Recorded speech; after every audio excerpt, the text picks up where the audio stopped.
নমস্কাৰ নিউজ অসমৰ ডিজিটেল পেজলৈ মই নীলোৎপল বৰাই আপোনালোকক স্বাগতম জনাইছোঁ আৰু সমাগত বিধানসভা নিৰ্বাচন আৰু যিহেতু নগাঁও সদৰ সমষ্টিৰ যি নগাঁও সদৰ সমষ্টি বৰ্তমান নগাঁও বটদ্ৰৱা সমষ্টি নগাঁও বটদ্ৰৱা সমষ্টিটো নিৰ্বাচনক লৈ শাসক বিৰোধী সকলো তৎপৰ এই দিনটা দেখিবলৈ পোৱা গৈছে নগাঁও সদৰ সমষ্টিৰ বিধায়ক ৰূপক শৰ্মাই উন্নয়নৰ নতুন যাত্ৰা নামেৰে এক শ্লোগান দি পেলাই নগাঁৱত বিভিন্ন সভা সমিতি কৰিছে ইয়াৰ বিপৰীতে কংগ্ৰেছৰ শেহতীয়াকৈ গুৰুত্বপূৰ্ণ বিষয়টো হৈছে কংগ্ৰেছত এবাৰ নগাঁৱত তিনিগৰাকীকৈ প্ৰাৰ্থী এবাৰ পুনৰ আবেদন দাখিল কৰিছে ইয়াৰে ডক্টৰ দুৰ্লভ চৌমুৱা তেখেত প্ৰাক্তন বিধায়ক আৰু বিগত নিৰ্বাচনৰ যিগৰাকী কংগ্ৰেছৰ প্ৰাৰ্থী আছিলে শান্তনু শৰ্মা আৰু লগতে অসম প্ৰদেশ কংগ্ৰেছৰ সাধাৰণ সম্পাদক মৃণাল হাজৰিকা এই তিনিগৰাকীয়ে ইতিমধ্যে আবেদন কৰিছে আমাৰ লগত নগাঁও সদৰ সমষ্টিৰ প্ৰাক্তন বিধায়ক তেতিয়া নগাঁও সদৰ সমষ্টি আছিলে ডক্টৰ দুৰ্লভ চৌমুৱা তেখেত 2011 চনত নগাঁৱৰ পৰা জয়ী হৈছিলে আৰু সংসদীয় সচিবৰ পদো পাইছিলে তেওঁ এটা সময়ত ডক্টৰ দুৰ্লভ চৌমুৱা ডাঙৰীয়া আছে আমি তেখেতক আমি ধন্যবাদ জনাইছোঁ আমাক এইখিনি সময় দিয়াৰ বাবে আমি প্ৰথমে আপোনাক ধন্যবাদ জনাইছোঁ কিন্তু আমি প্ৰথমে প্ৰশ্ন কৰিব লাগিব যে কাৰণ যিহেতু ডক্টৰ দুৰ্লভ চৌমুৱা আপুনি প্ৰায় 2021 চনত আপুনি নিৰ্বাচনত দলীয় টিকট পোৱা নাছিল 2016ত আপুনি পৰাজিত হৈছিলে 21ত টিকট নোপোৱাৰ পিছত আপুনি কংগ্ৰেছ ত্যাগ কৰিছিলে আৰু তাৰপিছত আপুনি বিভিন্ন সামাজিক কামত জড়িত হৈছিলে বা আপুনি ব্যৱসায়িক কামতো জড়িত হৈ আছিলে দীৰ্ঘদিন ৰাজনীতি নাছিলে পুনৰ এবাৰ ৰাজনীতিলৈ ঘূৰি আহিছে কাইলৈ আপোনাৰ ডাঙৰ কাৰ্যসূচীও আছে দুটা সমষ্টিৰ বাবে আপুনি এবাৰ আবেদন কৰিছে নগাঁও আৰু বহৰমপুৰ কোনটো সমষ্টিত আপুনি নিৰ্বাচন খেলিবলৈ মন কৰিব বেছিকৈ কৰ্মীসকলে মোক আমাৰ কংগ্ৰেছ কৰ্মীসকলতো আছে নিষ্ঠাৱান কংগ্ৰেছ কৰ্মীসকল তাৰ উপৰিও বহুসকল নিষ্ঠাৱান এজিপি বিজেপি কৰ্মীও আৰু সমাজৰ সাধাৰণ ৰাইজেও মোক ইমান হেঁচা দিলে যে 5 বছৰৰ পাছত গৈ মই যদিও ভাবিছিলোঁ সংসদীয় ৰাজনীতিলৈ নাযাওঁ আৰু কিন্তু মই আকৌ সিদ্ধান্ত ল'লোঁ সংসদীয় ৰাজনীতিলৈ যাম তাৰ কেইটামান কাৰণ আছে যদি পৰ্যায়ক্ৰমে সোধে কাৰণকেইটা ক'ম নিশ্চয় আৰু মই দুইটা সমষ্টিতে এপ্লাই কৰিছোঁ দলে মোক য'তে বিবেচনা কৰে তাতে এবাৰ নিৰ্বাচনত অৱতীৰ্ণ হোৱাৰ আশা কৰিছোঁ কিন্তু আপোনাৰ নিজৰো কিছু চইচ থাকিব যে এইটো সমষ্টিত পালে মই খেলি বেছি ভাল পাম বা এইটো সমষ্টিত মই ছেকেণ্ড প্ৰিফাৰেঞ্চ এইটো ফাৰ্ষ্ট প্ৰিফাৰেঞ্চ তেনেকুৱা ৰাজনীতি এটা শ্ৰেষ্ঠ নীতি যদি সেৱাৰ মনোবৃত্তিৰে লোৱা হয় আৰু এইটো দলৰ হাইকমাণ্ডৰ ওপৰত এৰি দিছোঁ আৰু নগাঁও বটদ্ৰৱা সমষ্টিটো এইবাৰ যিহেতু বৰদোৱাখন লগত পৰিল আৰু মই জানে যে ভাওনা সংস্কৃতিৰ লগত জড়িত আৰু শংকৰদেৱৰ আদৰ্শ মই শিৰত লৈ আগবঢ়া মানুহ সৰুৰ পৰা আমি সেই সংস্কৃতিত আপোনালোকক সেই সংস্কৃতিৰে ডাঙৰ হৈছোঁ গতিকে বৰদোৱাখন সোমোৱাৰ কাৰণে যদি তাত কাম কৰিবলৈ পাওঁ তেতিয়া সৌভাগ্যৱান বুলি ভাবিম আৰু বিশেষকৈ মই ৰাজনীতিলৈ অহা মূল এটা কাৰণ মই এই বৰদোৱা নামটো অহাৰ কাৰণে কৈছোঁ যেতিয়া বৰদোৱা সমষ্টিটো বিলুপ্তি কৰিলে তেতিয়া কিন্তু যথেষ্ট এতিয়া তেওঁ বিজেপিত নাই ৰাজেন গোহাঁইৰ বাহিৰে কিন্তু কোনো মাত মতা নাছিল এইটো এটা বলিষ্ঠ আমাৰ কণ্ঠ নগাঁওবাসীৰ আমি সংসদত উঠাব লাগিছে কাৰণ বৰদোৱা নামটোৰ লগত গুৰুজনাৰ নামটো জড়িত হৈ আছে আৰু ইতিমধ্যে মই সেই অঞ্চললৈ যেতিয়া গৈছিলোঁ তেওঁলোকৰ আনকি পঞ্চায়তটোৰ নামটো বৰদোৱা ঠাইত বৰদোৱাৰ লগত ৰাইডিঙীয়া কৰিলে আৰু বহুত প্ৰেছাৰ অহাৰ পিছতে নগাঁও বটদ্ৰৱা সমষ্টিটো কৰিলে গতিকে বটদ্ৰৱা নামটোৱেই নাইকিয়া কৰিছে পঞ্চায়তটো তেনেকৈ কৰিছে গতিকে সেইকাৰণে মই ভাবিছোঁ আৰু নগাঁৱৰ পৰা এটা সমষ্টি বিলুপ্ত হোৱাটো নগাঁওবাসীৰ বাবে অলপ দুৰ্ভাগ্যজনক আৰু আমি সেইখনত একেলগে মাত নমতাটো মই ভাবিছোঁ যে আমি সঁচাকৈ বৰ দুৰ্বল নেকি সেইকাৰণে এইবাৰ ৰাইজক একগোট কৰি এইত মই আৱাজ উঠাম সংসদৰ ভিতৰে বাহিৰে আৰু বটদ্ৰৱা আৰু নগাঁও দুটা পৃথক সমষ্টি হোৱাত মই অহোপৰসাধ্য চেষ্টা কৰিম নগাঁও বটদ্ৰৱা সমষ্টি বিলুপ্তিকৰণ হ'ল সেয়া এটা সমষ্টি নাইকিয়া হৈছে ডাঙৰ কথা এইটো কিন্তু এটা কথা তাতো আছে বটদ্ৰৱা গুৰুজনাৰ জন্মস্থান বটদ্ৰৱাত আগতে কিন্তু যি এনেকুৱা এটা পৰিস্থিতি হৈছিলগৈ AIDFৰ কেণ্ডিডেট 2016 যেতিয়া আপুনি 11 যেতিয়া আপুনি বিধায়ক হৈছিলে সেই সময়ত AIDF জিকিবলৈ লৈছিলে অৰ্থাৎ অসমীয়া মানুহৰ সংখ্যাটো যথেষ্ট কম দেখিবলৈ পোৱা গৈছিলে আনকি এইবাৰ আপোনালোকৰ বটদ্ৰৱা সমষ্টিৰ যিগৰাকী বিধায়িকা আছে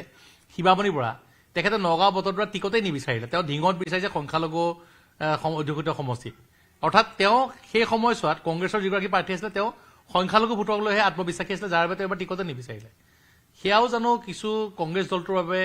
চিন্তনীয় বিষয় নহয় জানো আপুনি কি ভাবে নাই আপুনি জানে যে মই যিটো 2016 চনত হাৰিছিলোঁ মানে AUDF 21,000 ভোট পাইছে আৰু মইতো 7,500 মান ভোটত হাৰিছিলোঁ। গতিকে AUDF-এ জানে যে নগাঁও বটদ্ৰৱা নগাঁও সদৰ সমষ্টিৰ পৰা তেওঁলোক নিজিকে, কিন্তু কংগ্ৰেছক হৰুৱাবৰ কাৰণে তেওঁলোকে AUDF-এ নিৰ্বাচনটো খেলে। তাতো কিবা ষড়যন্ত্ৰ থাকিব পাৰে, মই ইমান দূৰলৈ ভবা নাই। কিন্তু অকল সংখ্যালঘুৰ ৰাজনীতি কৰিবৰ কাৰণে AUDF দল কিয় জন্ম হ'ব? সংখ্যালঘুৰ ৰাজনীতি কৰিয়ে কংগ্ৰেছে দেশখন স্বাধীন কৰিছিল, সকলোকে একগোট কৰি। সংখ্যালঘু কোনোবা সমষ্টিত আকৌ এতিয়া সংখ্যালঘুসকলে সংখ্যাগুৰু, সেইবিলাক সময়ে সময়ে ব্যাখ্যা বেলেগ। মোৰ দৃষ্টিত মই কৈছোঁ সকলোকে একগোট কৰি দেশখন স্বাধীন কৰিছিল, আৰু সকলোকে একগোট কৰিহে আকৌ আমি অসমীয়া জাতিটো ৰক্ষা কৰিব লাগিব। যেনে তাৰ কাৰণে অসম আন্দোলন এটা হৈছিল 1971 চন। চুক্তি ৰূপায়ণ যদি হ'লহেঁতেন, 71 চনৰ সেই সকলো মানুহকে যদি একত্ৰিত কৰি আমাৰ ভূমিখিনি যদি সংৰক্ষণ যদি হ'লহেঁতেন, তেতিয়াহ'লে নিশ্চয় আমাৰ মাজত এই যে যিটো গোষ্ঠী প্ৰৱণতা আজি বৃদ্ধি হৈছে, এইটো নাইকিয়া হ'লহেঁতেন আৰু আমাৰ মাজত একতাটো বাঢ়িলহেঁতেন। এতিয়া ভূমিখিনি গুৰু কাষে গিলা বাটটো মোকলাই থোৱা হৈছে এতিয়ালৈকে। সেইকাৰণে 71 চনৰ অসম চুক্তি যিটো ৰূপায়ণ নকৰিলে, মই এইটো কিন্তু সহজৰে সংসদত উত্থাপন কৰিম। আৰু 6 ক্লজ যিটো কৰি দিব লাগে, কাৰণ এতিয়া আমাৰ এনেকুৱা এটা হৈছে যে ত্ৰিপুৰাত আজি ত্ৰিপুৰীসকলে চিঞৰি আছে যে আমাৰ অস্তিত্ব নাইকিয়া হৈ গ'ল। অসমত সেই অৱস্থা হ'ব নেকি? অৰুণাচলসকলে আজি কৈছে, এতিয়া চাকমাসকল যাওঁতেও কৈছে হিন্দু, কিন্তু কৈছে আমি নাৰাখোঁ। তেওঁলোকে কৈছে যে আমাক ইনাৰ লাইন পাৰ্মিট, আমাক ট্ৰাইবেল ষ্টেট, আমাৰখিনিহে লাগিব। কিন্তু আমাৰ দুৱাৰখন খোলা হৈ আছে। এতিয়া 71 চনৰ অসম চুক্তি অনুসৰি মাটি বাৰী গোটেই মানুহখিনি, আপুনি চাওক, যেতিয়া ব্ৰিটিছে অসমত বঙালী ভাষা দিছিল, অসমৰ বঙালী মানুহবিলাকে কোৱা নাছিল যে ইয়াত আমাক বঙালী ভাষা লাগে বুলি। সেইটো এটা মানে ডিভাইড এণ্ড ৰুল পলিচি, যাতে এই জনগোষ্ঠী দুটাৰ মাজত সদায় এটা ক্লেছ থাকি যাওক। ঠিক তেনেকৈ অসম চুক্তিৰ ৰূপায়ণ নকৰাৰ কাৰণে সদৌ অসম ছাত্ৰ সন্থা ঠাইত এতিয়া গোষ্ঠীগতভাৱে মৰাণ ছাত্ৰ সন্থা, মটক ছাত্ৰ সন্থা, কোচ ছাত্ৰ সন্থা, কলিতা ছাত্ৰ সন্থা, চব ছাত্ৰ সন্থা। গতিকে এইটো মানে উপনিৱেশিক শোষণকাৰী কৰা হৈছে, সিহঁত ভাগ ভাগ হৈ থওক, আমি শোষণ কৰি থওঁ। আৰু সেইকাৰণে অসমীয়া মূলসুঁতি মানুহখিনি, যদি অসমৰ মূলসুঁতিৰ মানুহখিনি শান্তিত নাথাকে, তে ইয়াত প্ৰব্ৰজনকাৰীসকল কেনেকৈ শান্তিত থাকিব? সেইকাৰণে আপুনি জ্যোতিপ্ৰসাদ আগৰৱালাই হওক, তেওঁ অসমীয়া অনা অসমীয়া বুলি আমি ক'ব নোৱাৰোঁ। ঠিক তেনেকৈ পুলক বেনাৰ্জী হওক, মই এটা কৈছোঁ আব্দুল মালিকে হওক, এই আমি সকলোকে যদি সুৰক্ষিত কৰি আমি আগতীয়াকৈ একত্ৰিত সন্দেহৰ ভিতৰতে আমি আত্মবিশ্বাস এটা প্ৰতিষ্ঠা কৰি, ঐক্যৰ ভিতৰত ঐক্য এটা যদি প্ৰতিষ্ঠা কৰি আগবাঢ়িব লাগে, তেতিয়া অসম চুক্তিখন ক্ষীপ্ৰ ৰূপায়ণ আৰু 6 ক্লজটো ক্ষীপ্ৰ ৰূপায়ণ লাগে। আৰু 6 জনগোষ্ঠীৰ জনজাতিকৰণটোৰ অতি প্ৰয়োজন আছে বুলি মই ভাবোঁ। জনজাতিকৰণ বা এইবিলাক কথালৈ আমি আহিম, কিন্তু যিহেতু সমষ্টিৰ কথা, নগাঁও সদৰ সমষ্টিত বিভিন্ন এবাৰ ৰাজনীতি আছে আৰু আপোনাৰ পৰা জানিবলৈ চেষ্টা কৰিম। যেতিয়া আমি আপোনাৰ পৰা পোনপটীয়াকৈ জানিবলৈ চেষ্টা কৰিম। কেইদিনমান পূৰ্বে বিধায়ক ৰূপক শৰ্মাৰ সৈতে এটা ইণ্টাৰভিউ কৰিছিলোঁ ইয়াতে ডিজিটেলতে নিউজ 18ৰ, আৰু সেই হয়তো চাগে আপুনি নিশ্চয় প্ৰত্যক্ষ কৰিছে, য'ত আপুনি প্ৰথম টিকট বিচাৰিবলৈ যাওঁতে আপুনি কৈছিল যে ৰূপক শৰ্মা এবাৰ ভাওনা সমাৰোহলৈ একো চান্দা নিদিলে বা নাহিল বুলি কৈছে, তাৰ পৰিৱৰ্তে চান্দা নিদিলে বুলি কৈছে। চান্দা নিদিলে নহয়, আমি এটা কথা, আমি ৰূপক শৰ্মাক এটা কথা ক'বলৈ বা অমায়িক হিচাপে আমি যিমানবাৰ মাতিছোঁ, ৰাইজ হিচাপে মাতিছোঁ। ভাওনাখনটো আৰু AGP BJP কংগ্ৰেছ বুলি নহয়, তাত ধনী দুখীয়া বুলি নহয়। ভাওনা সংস্কৃতি হ'ল দুষ্টক দমন, সন্তক পালন। এইটো যাতে আমাৰ চবেই যে মানৱ ধৰ্ম, মানৱ জাতি, আৰু তেওঁক মাতোতে তেওঁ আহে। আৰু এইটো ঠিকেই, তেওঁক আমি পইচা ডিমাণ্ড কৰা নাই বা পইচা বিচৰা নাই। কিন্তু মই আচলতে কি ওলাই গ'ল নাজানো, যদি কৈছোঁ যেতিয়া এইটো বেয়া পাব নালাগে। কিন্তু মানে এই যে এইবাৰ এটা শ্ৰীমন্ত শংকৰদেৱৰ নামত এটা মাৰাথন পাতিছিলোঁ আৰু প্ৰবাহ গোষ্ঠীৰ অধীনত, আৰু এটি ভাল লাগে। এতিয়া আমাৰ মেডেলটো আমি যে গুৰু আসনখন দিছিলোঁ, সেই গুৰু আসনখন আছে। সেইখন এই গুৰু আসনখন যেতিয়া দিলোঁ, তাৰ মেডেলটো ভাৰতৰ বিভিন্ন জেগাৰ পৰা আহিছে ইয়াত এই মাৰাথনত, অল ইণ্ডিয়া মাৰাথন। তাত ফাৰ্ষ্ট প্ৰাইজটো UP লৈ গৈছে, তেনেকৈ লৈ গৈছে। আৰ্মি আহিছে, পেৰামিলিটাৰী ফ'ৰ্চ আহিছে। তাত আমাৰ যথেষ্ট ধাৰ লাগি গ'ল, আৰু তাত আমি ভাবিছিলোঁ অলপ সহায় পাম বুলি। মানে তাত আমি প্ৰবাহ গোষ্ঠী গোটেই ছিনিয়ৰ মানুহখিনি গৈছিলোঁ, চবেই অলপ দুখ পালে। কিন্তু তথাপিতো আমি বেয়া পোৱা নাই, ৰাইজৰ দান বৰঙণি গোটেইখিনি হৈ গৈছে। কিন্তু তেওঁক যদি তেওঁ বেয়া পাইছে, সেইটো লৈ নাই, মই এইটো অনুৰোধ কৰিম যাতে বেয়া নাপায়। সেইটো মই যদি কৈছিলোঁ ক'ব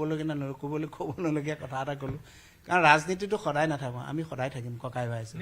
সেইটো আৰু ৰাজনীতি কৰিবলৈ আহিছোঁ সমাজৰ কাম কৰিবৰ কাৰণে। কাৰোবাৰ সমালোচনা, কাৰোবাৰ মানে কিবা দোষবিলাক গুচৰি ফুৰা, সেই স্বভাৱবিলাক আগতে যদি কেতিয়াবা আছিলোঁ, এতিয়া সেইবিলাক এই বয়সত আমি লোৱাটো উচিত নহয়। নিশ্চয়। নগাঁওবাসীয়ে বহুত কথা জানিব লগা আছে, আজি নিউজ 18ৰ জৰিয়তে জানিব পাৰিব। 2021 চনত যেতিয়া আপুনি প্ৰাৰ্থিত্ব নাপালে, আপুনি কংগ্ৰেছ ত্যাগ কৰিছিলে, আৰু সেই সময়ত অৱশ্যে আপুনি কংগ্ৰেছৰ বিৰুদ্ধে কোনো মন্তব্য কৰা নাছিলে, কিন্তু আপোনাৰ বহু লগত থকা সমৰ্থক, আপোনাৰ যিহেতু আপুনি এগৰাকী বিধায়ক আছিলে, আপুনি 2016 চনতো যিহেতু প্ৰতিদ্বন্দ্বিতা কৰিছে, আৰু আপোনাৰ নিশ্চিতভাৱে বিধায়ক বহু আপোনাৰ সমৰ্থক আছে নগাঁৱত, আৰু আপোনাৰ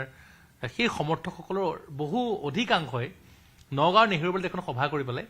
বিজেপিত যোগদান কৰিছিলে, আৰু তেওঁলোকে মুকলিকে কৈছিলে যে আমি ডক্টৰ দুৰ্লভ শৰ্মাই টিকট নোপোৱাৰ কাৰণে বিজেপি ত্যাগ কৰি আহিছোঁ। সেই সমৰ্থকসকলৰ বহু এতিয়া বিজেপি হৈ থাকি গ'ল, কিছু হয়তো ঘূৰি আহিব। কিমান যোগাযোগ হৈছে, কিমান ঘূৰি আহিব কংগ্ৰেছলৈ, নে বিজেপিত থাকি যাব, সেইসকলক ঘূৰাই আনিবলৈ আপুনি কি কৰিছে, বা সেই যি সময়খিনিত আপোনাৰ কংগ্ৰেছ ত্যাগ কৰি গ'ল তাৰ পৰা কিমান ক্ষতি হ'ল, সেই কথাটো কি ক'ব আপুনি? তাৰমানে 85 চনৰ পৰা, তাৰ আগৰখিনি মই বাদ দিলোঁ, মই নগাঁও কলেজতে পঢ়া, কিন্তু 85 চনৰ পৰা মই যেতিয়া ডাক্তৰ হোৱাৰ পিছত ইয়াতে প্ৰেক্টিছ আৰম্ভ কৰিছোঁ, আৰু তেতিয়াৰ পৰাই মই সামাজিক কামৰ লগত জড়িত। তাত আগতে ছাত্ৰ সন্থাৰ যিটো আন্দোলন আছিল, মই ডিব্ৰুগড়ত জড়িত, মাজে মাজে ইয়ালৈ আহিছিলোঁ। কিন্তু সামাজিক অনুষ্ঠানবিলাকৰ লগত মই জড়িত হৈ নিজকে ভাল পাওঁ, আৰু মই ইয়াত চিকিৎসক কৰাও বহু বছৰ হ'ল। গতিকে সেইকাৰণে সমাজখনৰ লগত, নগাঁৱৰ এতিয়া যিখিনি নতুন এলেকা কৰিছে, ৰাইডিঙে কওক, আইভেটিয়ে কওক, বা জাজৰি কওক, বা এইফালে আমাৰ পুতনি, কাটনি বা পলাশনি, এইবিলাকতো ককাই ভাই বন্ধু বান্ধৱ বহুত আছে। আৰু সৰুতে খেলা সেই নামঘৰবিলাকলৈ যোৱা, চাইকেল মাৰি যোৱা, এই স্মৃতিবিলাকো আছে। আমাৰ যিখিনি সমৰ্থক গুচি গ'ল, মই সেইকাৰণে কৈছোঁ যে কংগ্ৰেছত অকল মানে মই বিধায়ক হোৱাৰ কাৰণে বহু সমৰ্থক আছিল নহয়, ৰাইজৰ মাজত এটা, ৰাইজক মাজলৈ যাওঁ, মোকতো বহুত AGP BJP মানুহেও ভোট দিয়ে। তাৰ প্ৰমাণ আপোনালোকে দেখিছে যে যদি অন্য ইলেকশ্যনত হয় কংগ্ৰেছে কিমান পায়, মই উঠিলে কিমান বেছি পাই যাওঁ। BJP এলেকাৰ বহুত মানুহেও মোক এজ এ মেন, তেওঁলোকৰ লগত এটা পাৰ্চনেল সম্পৰ্ক থকাৰ কাৰণে দিয়ে নে কিয়ে নাজানো, আৰু সেইটো মই হাৰিব পাৰোঁ, কিন্তু মই সেইখিনি মানুহৰ পৰা সদায় ভোট মই পাই আছোঁ। গতিকে যেতিয়া তেওঁলোক আজি গুচি গ'ল দুখ পাই পেলাই, আৰু এতিয়া মই ঘূৰি আহিলে নিশ্চয় তেওঁলোকৰ নিশ্চয় ঘূৰি আহিব বুলি মই আশাবাদী। যোগাযোগ হৈছে, আৰু তেওঁলোকে কিছু সংখ্যক যোগাযোগ কৰিছে, আৰু কিছু সংখ্যই মোক কৈছে আপোনাৰ টিকেটটো ফাইনেল হওকচোন। তেওঁলোকৰ মাজত এতিয়াও কিবা এটা ভয় আছে। মই কৈছোঁ হ'ব, আহা একেলগে আকৌ কৰিম। তাৰে সৰহ সংখ্যক কৰিছে, কিছুমানে হয়তো মোৰ নমিনেশ্যন দিবলৈ যাওঁতে গৈছেও, আৰু মই আশাবাদী তেওঁলোকৰ লগতে আৰু বহুত AGP BJP মানুহ আহি জইন কৰিব। আপোনাৰ বিৰোধীয়ে এটা অভিযোগ কৰিছে, আপোনাৰ বিৰোধীসকলে এইকেইদিন সামাজিক মাধ্যমতো আৰু ইয়াত এটা অভিযোগ কৰিছে যে আপুনি যিটো আপোনাৰ ঘৰ আৰু নাৰ্ছিং হোম আপুনি মিউনিচিপালিটিৰ নলা ব্লক কৰি পেলাই বনাইছে বুলি। সেইটোতো কয় বাৰু, অভিযোগ কৰি পেলাই তেতিয়া আপোনাৰ এভেকশ্যনো কৰিলে, কৰি তাৰপিছতে একো নেদেখিলে, যিখিনি নাই যিখিনিতো এভেকশ্যন কৰিয়ে দিলে। তেতিয়া আপোনালোকে চবেই জানে এটা কেছ মামলাও চলিল, তাৰপিছতে এভেকশ্যন কৰি পেলাই ঘৰ দুৱাৰ ভাঙি যিখিনি খুলিব লাগে খুলিলেই।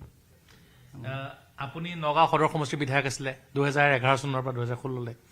2016তো আপুনি নিৰ্বাচন খেলিছে, সেই সময়ত নগাঁও সদৰ সমষ্টি পাখিমূৰীয়া, আপুনি যথেষ্ট শক্তিশালী, আপোনাৰ এটা ভেটি আছে, সেয়া সকলোৱে স্বীকাৰ কৰিব লাগিব। কিন্তু এতিয়া সমষ্টিৰ পুনৰ নিৰ্ধাৰণ হ'ল, ডিলিমিটেশ্যন হ'ল, পাখিমূৰীয়া ৰহালৈ গ'লগৈ, বটদ্ৰৱা নগাঁৱলৈ আহিলে, এটা নতুন সমষ্টি নগাঁও বটদ্ৰৱা সমষ্টি। এতিয়ালৈকে কংগ্ৰেছৰ প্ৰাৰ্থিত্ব নিশ্চিত হোৱা নাই। আপুনি নিজেও কৈছে যে টিকট দিলে, যদি আপোনাক টিকট দলে প্ৰদান কৰে, আপুনি নতুন সমষ্টিক লৈ জিকিম বুলি কিমান আত্মবিশ্বাসী? এইটোতো ৰাইজেই ৰজা, গণতন্ত্ৰৰ ৰাইজেই ৰজা। মই ক'লোঁ যে ৰাজনীতি এটা শ্ৰেষ্ঠ নীতি যদি সেৱাৰ মনোবৃত্তিৰে লোৱা হয়, আৰু বৰদোৱা যিটো নগাঁও বটদ্ৰৱা হ'ল, মই ক'লোঁ যে বৰদোৱা সমষ্টিটো পুনৰ উদ্ধাৰ কৰিব লাগে, আৰু নগাঁওবাসীয়ে ৰাইজে যদি তাৰ কাৰণে যুদ্ধ কৰা উচিত। নগাঁও ভাওনা সমাৰোহৰ কাৰ্যালয়টো আজিলৈকে পূৰ্ণাংগ হৈ নুঠিল। গতিকে সেই কাৰ্যালয়টো মই তাত যিহেতু গীতা ভাগৱত গুণমালা কীৰ্তনৰ এটা অধ্যয়ন চক্ৰ আৰু মাটি আখৰা ট্ৰেইনিং, মাটিৰ গুণাগুণটো কিমান বেছি। এতিয়া ধৰক, এতিয়া আমাৰ মাটিত যদি মই থিয় হওঁ বা আপুনি থিয় হয়, তেতিয়াহ'লে আমাৰ বডিটো নিউট্ৰেল হয়, আৰু তেতিয়া ইমিউনিটি বাঢ়ে। সেইকাৰণে গুৰুজনাই মাটি আখৰা দি থৈ গৈছে। আৰু এতিয়া মোৰ ওপৰত যদি আপুনি ভল্টেজ মিটাৰ লগায় মোৰ তাত ভল্টেজ পাব যেনেকৈ ঘৰৰ আৰ্থিং লগায় টিভিত আৰ্থিং লগায় তেনেকৈ আমি আৰ্থৰ সম্পৰ্কলৈ আমাৰ নাইকিয়া হৈ গ'ল গতিকে ল'ৰা ছোৱালীবিলাক হেৰি হৈ গ'ল গতিকে মোৰ যিটো আছে যে শংকৰদেৱে যিটো খাদ্য আমাক দিছিল যে ৰামধেনুখন চাবা সাতুৰঙৰ খাদ্য খাবা মাল্টিভিটামিন মাল্টিমিলাৰ এইবিলাক গাঁৱে ভূঞে নাইকিয়া হৈ গৈছে এই কথাখিনি যে এই ৰিচাৰ্চ চেণ্টাৰটোত আমি কৰিম এনেকুৱা এটা ভাবিছোঁ তেনেকুৱা এটা ভাবি পেলাই নগাঁও ভাওনা সমাৰোহৰ লগতেই মাটিখিনি ঘৰটো আধৰুৱা হৈ গ'ল সেই মানুহখিনি আজি আমাৰ সেই বৰেণ্য ব্যক্তিসকল জ্ঞানদা বৰা গুণ মহন্ত তিলক মজুমদাৰ ছাৰ দেৱ মহন্ত বলদেৱ শৰ্মা যিমানখিনি প্ৰদীপ শইকীয়া ছাৰ গোটেই মানুহখিনি আমি ইণ্টেলেকচুৱেল যে আমি যেতিয়া এই কনচেপ্টটো লৈ আগবাঢ়িছিলোঁ কিন্তু দুৰ্ভাগ্য কাকো দুখ নিদিওঁ কিন্তু যদি নগাঁওবাসীয়ে বিচাৰে যে তেনেকুৱা এটা চেণ্টাৰ হোৱা উচিত নিশ্চয় তেওঁলোকে মোক ভোট দিব আৰু মই সেৱা কৰাৰ সুবিধা পাম দ্বিতীয় আৰু এটা আছে যে নগাঁওখন মই যিটো চালোঁ সেইটো মই আৰম্ভ কৰিছিলোঁ কিন্তু ছাকচেছ হ'বকৈ নোৱাৰিলোঁ মানে কি যদি পিছত মই হাৰাৰ কাৰণে নোৱাৰিলোঁ কৰিব এতিয়া আমি মাছ খাওঁ গুৰুজনাই আমাক মাছ খাবলৈ দিছে আমি মাছ খোৱা হিন্দু এই মাছবিলাকত এতিয়া সাৰ দিয়ে কেমিকেল ইউৰিয়া সাৰ দিয়ে খাওঁ গতিকে আমি তেতিয়া আমাৰ তাৰ পাখিমৰীয়া আৰু মানে আমাৰ কাছমাৰীত কেইবাখনো বিল মই তেতিয়া চাফা কৰাই অলৰেডি কামটো আধা লৈছিলোঁ কিন্তু সেইটো ৰৈ গ'ল মই তাত যাতে অৰ্গেনিক মাছ পুহিব পাৰোঁ আৰু আমাৰ এতিয়াও চাব যে বৰদোৱা এলেকাত বা এই এলেকাত একচেপ্ট সংখ্যালঘু য'ত খেতি কৰে তেওঁলোকৰ বাদে আমাৰ অসমীয়া মূলমুঠুৰি মানুহখিনিয়ে য'ত খেতি কৰে তাত অৰ্গেনিক সাৰ এতিয়াও কম ফাৰ্টিলাইজাৰ কম ব্যৱহাৰ কৰে গতিকে এটা অৰ্গেনিক হাব কৰিব পাৰি নেকি অৰ্গেনিক হাবৰ ওপৰত আমি ট্ৰেইনিং দিব পাৰোঁ নেকি যে গোবৰ সাৰ এতিয়া ট্ৰেক্টৰৰ ওপৰত আমাৰ গুৰুত্ব বেছি গৰু নোপোৱা কিন্তু গৰু সাৰ গোবৰটো কিমান দৰকাৰ গতিকে গৰু কিনোতে ছাবচিডি দিব পাৰে এনেকুৱা কিছুমান কথা গতিকে নগাঁও এটা অৰ্গেনিক হাব আমি যাতে কেমিকেল ফাৰ্টিলাইজাৰ নোহোৱা ধান উৎপাদন সেই চাউলৰ ভাত খাব পাৰোঁ নেকি মই এটা কথা আপোনালোকৰ চেনেলৰ মাধ্যমেদি নীলোৎপল ক'ব বিচাৰোঁ যে আমি যে কণ্ট্ৰলৰ চাউলটো খাওঁ বিনামূলীয়া চাউলটো খাওঁ আমি আনন্দ বিনামূলীয়াকৈ পাইছোঁ চাউলটো ক'ৰ পৰা আহে যিবিলাক প্ৰদেশৰ পৰা আহে য'ত প্ৰডাকশ্যন তাত চব ফাৰ্টিলাইজাৰ ইউজ কৰে আৰু সেই প্ৰডাক্টবিলাকত কেঞ্চাৰ বেছি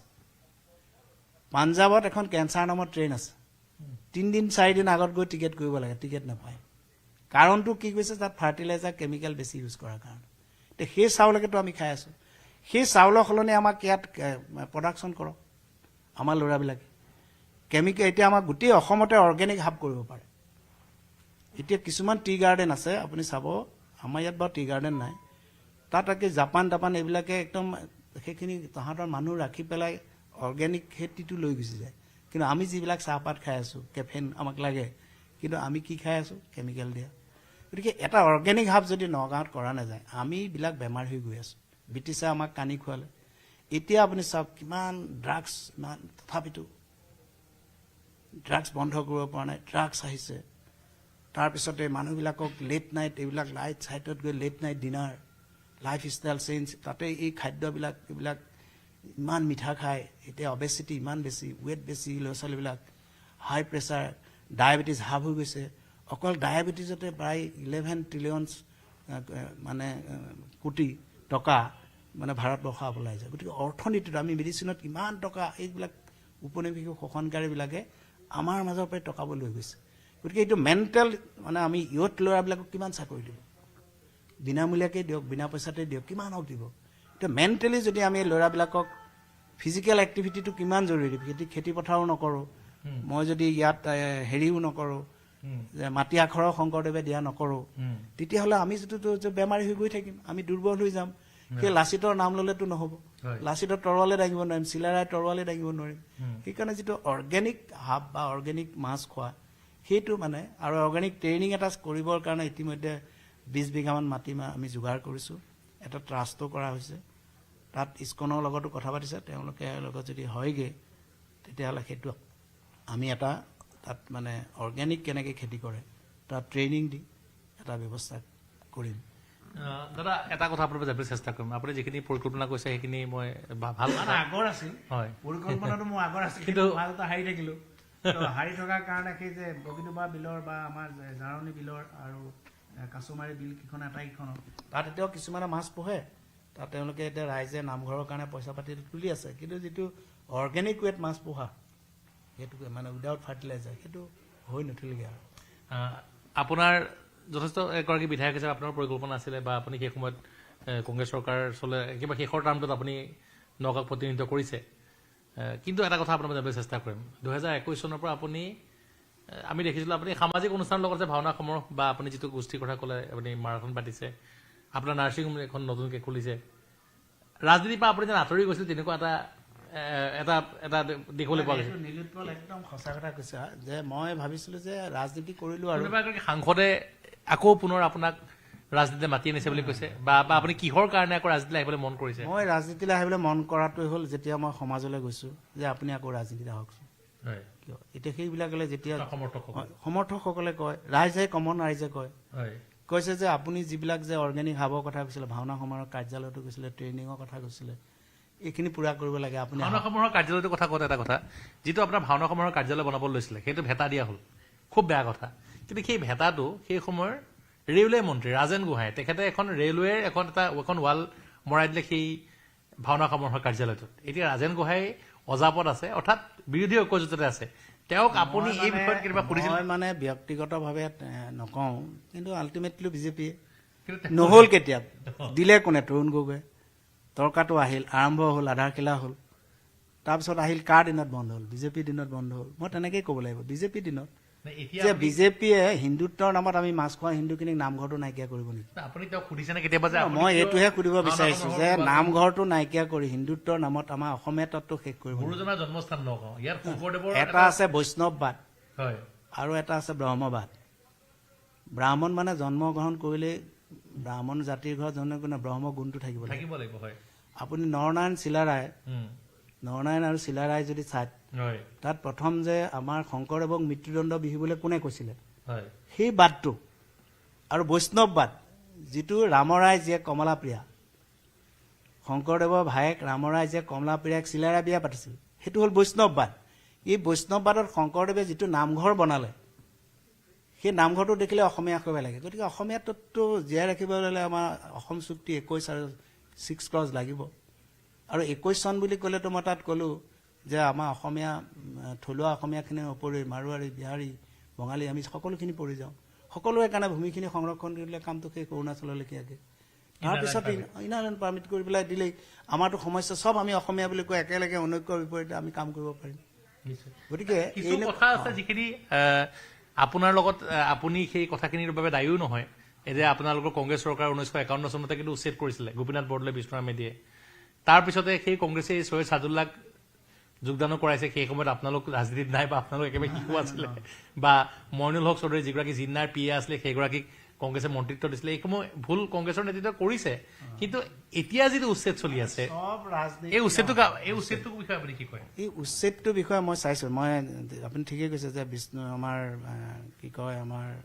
গোপীনাথ বৰদলৈ দিনতো তেনেকে 16জন মানুহ মৰিছিল তেতিয়া এভেকশ্যন কৰিছিল আৰু এতিয়াও এভেকশ্যন কৰিছে মাজে মাজে এভেকশ্যনবিলাক হৈ আছে এতিয়া চাওক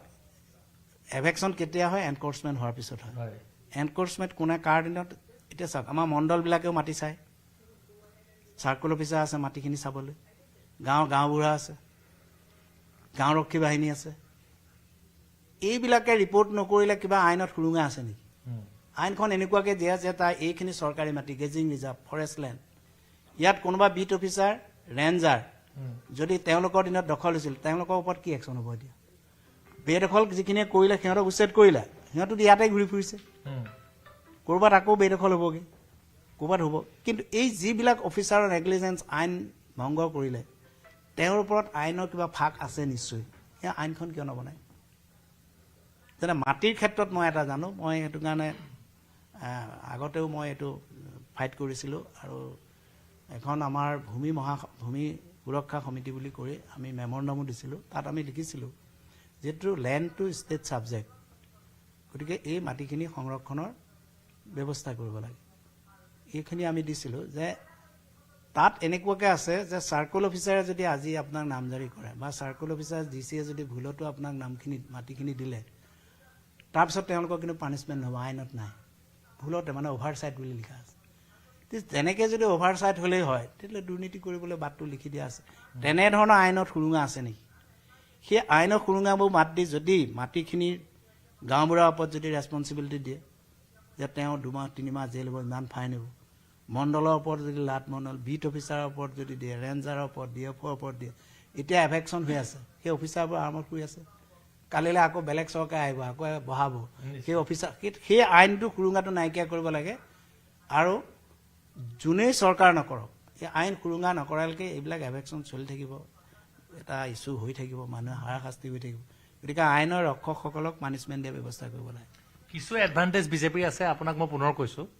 যেতিয়া আপুনি বিধায়ক আছিলে সেই সময়ত আমি বাতৰি কৰিছিলোঁ আপোনাৰ ঘৰতে আনকি এছাম গুণ্ডাই আহি পেলাই আক্ৰমণ কৰিছিলে আপোনাৰ লগতে যুদ্ধ হৈছিলে আৰু নগাঁওখন যথেষ্ট কিন্তু সন্ত্ৰাস আছিলে অপৰাধ আছিলে সেই অপৰাধমুক্ত সন্ত্ৰাসমুক্ত কৰা শ্লোগান বিজেপিয়ে দিলে এডভান্টেজ পাইছে আনকি আপোনাৰ ঘৰত আক্ৰমণ কৰাৰ যিগৰাকী অপৰাধী সেই অপৰাধীগৰাকীও এনকাউণ্টাৰ যোৱাবাৰ আনন্দ মিশ্ৰৰ দিনত হৈছে গতিকে এই কথা বতৰাসমূহো কংগ্ৰেছক ক্ষতিগ্ৰস্ত কৰিছিল নেকি বিগত নিৰ্বাচনসমূহত প্ৰত্যেকটো দলতে আপুনি ভাল মানুহ আৰু বেয়া মানুহ আছে এতিয়াতো ধৰক মই কৈছোঁ যে কংগ্ৰেছত সেয়া ভাল মানুহ চব আছে বুলি মই কেতিয়াও নকওঁ আছে হয় আৰু সেইমতে তাৰ পানিছমেণ্টটো পাইছে আৰু মোৰ দিনত সেইবিলাক মানুহৰ এগেইনষ্টে মই ফাইটো কৰিছোঁ আৰু ময়ো সেইখিনি সময়ত পুলিচত কি ধৰাই দিছোঁ তেওঁলোকৰ লগত আৰু ঠিক তেনেকৈ সব দলতে মই এতিয়া বিজেপি নকওঁ বিজেপিটো এইখিনি দুই দিনতে বা আপোনাৰ অন্য ধৰণে AGPটো আপোনালোকৰ এই যে গৰু ব্যৱসায় কিবা তেওঁলোকৰ নামো ওলায় কিন্তু প্ৰত্যেক দলৰ কোনোবা এটা মানুহ তেনেকুৱা ওলাল বুলি দলটোক মানে আচলতে টানি আনিব নালাগে মোৰ এইটো দেই যে দলটোততো ভাল মানুহ বেয়া মানুহ থাকে বেয়াখিনিক আমি আঁতৰাব লাগে ভালখিনিয়ে ৰাজনীতি কৰিব লাগে সেৱাৰ মনোবৃত্তিৰে শত্ৰুতা কৰি নহয় কাইলৈ আমি জনাত আপুনি বটদ্ৰা থানাত শৰাই দিব আৰু কংগ্ৰেছৰ প্ৰদেশ কংগ্ৰেছৰ আনকি সভাপতি গৌৰৱ গগৈ থাকিব এই কাইলৈ দিনটোত বহু ব্যস্ততামূলক কাৰ্যসূচী কাইলৈ আপুনি ৰাজীৱ ভৱনলৈ যাব 5 বছৰৰ পিছত নহয় জানো একে সঁচা কথা কৈছে 5 বছৰৰ পিছত হয় কাইলৈ যাম আৰু এটা আমি আমাৰ ভাল লাগিছে মই বেয়া নহয় কাৰণ মই কিন্তু শলাগ ল'ব লাগিব মই ৰাজনীতিলৈ পিছত মোক তৰুণ গগৈ ছাৰে আনিছিল যেতিয়া অসম চুক্তি হৈছিল তেতিয়া মোক ডিব্ৰুগড়বাসী আমাৰ এতিয়াও জীৱিত হৈ আছে অতুল কোচ মন্ত্ৰী তেওঁলোকে মোক তাতে ইলেকশ্যন খেলিবলৈ জোৰ কৰিছিল আৰু মই তেতিয়া সংসদীয় ৰাজনীতিত মই বৰ ইণ্টাৰেষ্ট নাছিলোঁ যদিও আন্দোলনকাৰী আছিলোঁ ডিব্ৰুগড় ছাত্ৰ সন্থাৰ সভাপতি আছিলোঁ মই ইয়ালৈ আহিলোঁ আৰু প্ৰফুল্ল মহন্ত ডাঙৰীয়াক ক'লোঁ যে মই ইয়াতে প্ৰেক্টিছ কৰিম মই তাত ইলেকশ্যন নেখালোঁ থাকিলোঁ যেতিয়া 6 জনগোষ্ঠী জনজাতিকৰণৰ সময়ত মই কোচ ৰাজবংশীৰ জেনেৰেল ছেক্ৰেটাৰী হৈছিলোঁ আৰু তেতিয়া অসম বুৰঞ্জী পঢ়িলোঁ কি কোচ মই বুজি পোৱা নাছিলোঁ আৰু পঢ়ি পেলাই সেইখিনি সময়ত হিতেশ্বৰ শইকীয়া ছাৰৰ লগ লাগি অসমৰ মানে কোচ ৰাজবংশী যদি অৰ্ডিনেঞ্চ যোগে জনজাতি তালিকাভুক্ত কৰিছে আৰু সেই তালিকাভুক্ত অৰ্ডিনেঞ্চ এবাৰ নহয় দুবাৰ নহয় 4বাৰ কৰিছে যিটো 4 নম্বৰ যিখন অৰ্ডিনেঞ্চ হ'ল সেই অৰ্ডিনেঞ্চখন লেপছ হৈছিল সেই সময়ত আকৌ তেতিয়া কেন্দ্ৰত বেলেগ চৰকাৰ ইন্দ্ৰ কুমাৰ গুজৰাট অসমৰ পৰা কিন্তু আমাৰ 2জন মন্ত্ৰী আছে সেইখিনি লেপছ হওঁতে আমাৰ বৰ্তমান ৰাজ্যসভা সাংসদ বীৰেন্দ্ৰ প্ৰসাদ বৈশ্য কেবিনেট মন্ত্ৰী আৰু প্ৰয়াত আমাৰ নগাঁৱৰ সাংসদ মহিৰাম শইকীয়া ছাৰ আছে তেওঁলোকৰ দিনত কিন্তু অৰ্ডিনেঞ্চখন আমাৰ লেপছ হৈছে তাৰোপৰি এখন বিল উত্থাপন হৈছিল কংগ্ৰেছৰ দিনত বিল নম্বৰ 2196 সেইখন চিলেক্ট কমিটিলৈ দিছিল চিলেক্ট কমিটি গোটেই অসম ঘূৰিছে অসম ঘূৰি তেওঁলোকে ৰিকমেণ্ড কৰিলে 6 জনগোষ্ঠী জনজাতি কৰিব লাগে বুলি ৰিপৰ্টটো পাৰ্লিয়ামেণ্টত আগষ্ট মাহতে 97 চনৰ আগষ্ট মাহতে জমা দিলে তেওঁলোকৰ দিনত কিন্তু কোনো কাৰ্যসূচী নল'লে তাৰপিছত আমাৰ বাজপেয়ী চৰকাৰ আহিল কেন্দ্ৰত তেখেতৰ দিনত প্ৰায় 142টাতকৈও অধিক একেলগে কিন্তু জনজাতি তালিকাভুক্ত কৰিলে অসমৰ 6 জনগোষ্ঠী নকৰিলে তাৰপিছত আমাৰ মোদী ডাঙৰীয়া প্ৰধানমন্ত্ৰী হ'ল এখেতৰ দিনতো কেইবা শতাধিক জনজাতি তালিকাভুক্ত আমাৰ 6 জনগোষ্ঠীটো নহ'ল শেহতীয়াকৈ নিৰ্বাচনী প্ৰতিশ্ৰুতি অনুসৰি বিজেপি দলেও প্ৰধানমন্ত্ৰীও প্ৰতিশ্ৰুতি দিছিল গৃহমন্ত্ৰীও দিছিল সকলোৱে দিছিল আৰু সেইমতে তেওঁলোকে মানে গ্ৰহণ কৰাৰ আগে 6 ক্লজৰ কমিটি কৰোঁতেই এখন 6 জনগোষ্ঠীৰ জনজাতিকৰণৰ ৰাজ্যসভাত বিল উত্থাপন হ'ল সেই বিলখন এতিয়া পাছ কৰি দিব লাগে এতিয়া মোৰ কথা হ'ল যে সেইখিনি পাছ কৰি তাত ইমান ধুনীয়াকৈ পৰামৰ্শ আছে চিলেক্ট কমিটিত যে বৰ্তমান যিসকল তালিকাভুক্ত জনজাতি সেইসকলৰ কোনো ক্ষতি নোহোৱাকৈ আৰু বৰ্তমানৰ এইসকলকো তালিকাভুক্ত কৰি সমস্যাটো সমাধান কৰিব লাগে মানে বহু বছৰ হ'ল আৰু প্ৰত্যেক দলে এইটো নিৰ্বাচনী প্ৰতিশ্ৰুতি দিয়ে কামটো হোৱা নাছিল গতিকে সেইকাৰণে মই ক'ব বিচাৰিছোঁ যে সমালোচনাৰ নামত সমালোচনা কৰি যে চব দলতে যে ভাল মানুহ নাই চব দলতে যে বেয়া মানুহ আছে সেইটো ক'ব নোৱাৰে আৰু মই সেইকাৰণে তৰুণ গগৈ ছাৰে মোক লাষ্টত ক'লে আহা তুমি এইটো বিধানসভাত উত্থাপন কৰিব লাগে আৰু বিধানসভাত উত্থাপন কৰি এইটো কাম কৰিব লাগে আৰু তেতিয়া মই বিধায়ক হৈ আমি সেই বিধানসভাত প্ৰস্তাৱ গ্ৰহণ কৰি আমি দিল্লীতো এইবিলাক কপি দিছিলোঁগৈ মই তেতিয়া যথেষ্টখিনি কৰিছিলোঁ আৰু তেতিয়া আমাৰ যিখন অৰ্ডিনেঞ্চ হৈছিল অৰ্ডিনেঞ্চৰ এগেইনষ্টে তেতিয়া ট্ৰাইবেল ষ্টুডেণ্ট ফেডাৰেশ্যনেও এটা কেছ কৰিছিল হাইকোৰ্টত আৰু সেই কেছটোত তেতিয়া আমাৰ উকিল আছিল আমাৰ সুপ্ৰিম কোৰ্টৰ চিফ জাষ্টিছ হৈছিল আমাৰ গগৈ ডাঙৰীয়া অঞ্জন গগৈ ডাঙৰীয়া তেখেতে কিন্তু ফিজ লোৱা নাছিল তেখেতে কৈছে যে এইখন অসমৰ স্বাৰ্থৰ ক্ষেত্ৰত এইটো মই কেলৈ ফিজ ল'ম এইটো মই যুঁজি পেলাই আমি জিকিছিলোঁ ইন দি মিন টাইম কি হ'ল সেই অৰ্ডিনেঞ্চখন মানে আমাক নাকচ নকৰিলে হাইকোৰ্টে মানে ন্যায় প্ৰদান কৰিলে কিন্তু পিছত যেতিয়া অৰ্ডিনেঞ্চখন লেপছেই হ'ল অট'মেটিক চব নাইকিয়া হৈ গ'ল গতিকে সেইকাৰণে এই কিছুমান এনেধৰণৰ যিবিলাক ৰাজহুৱা ইছ্যু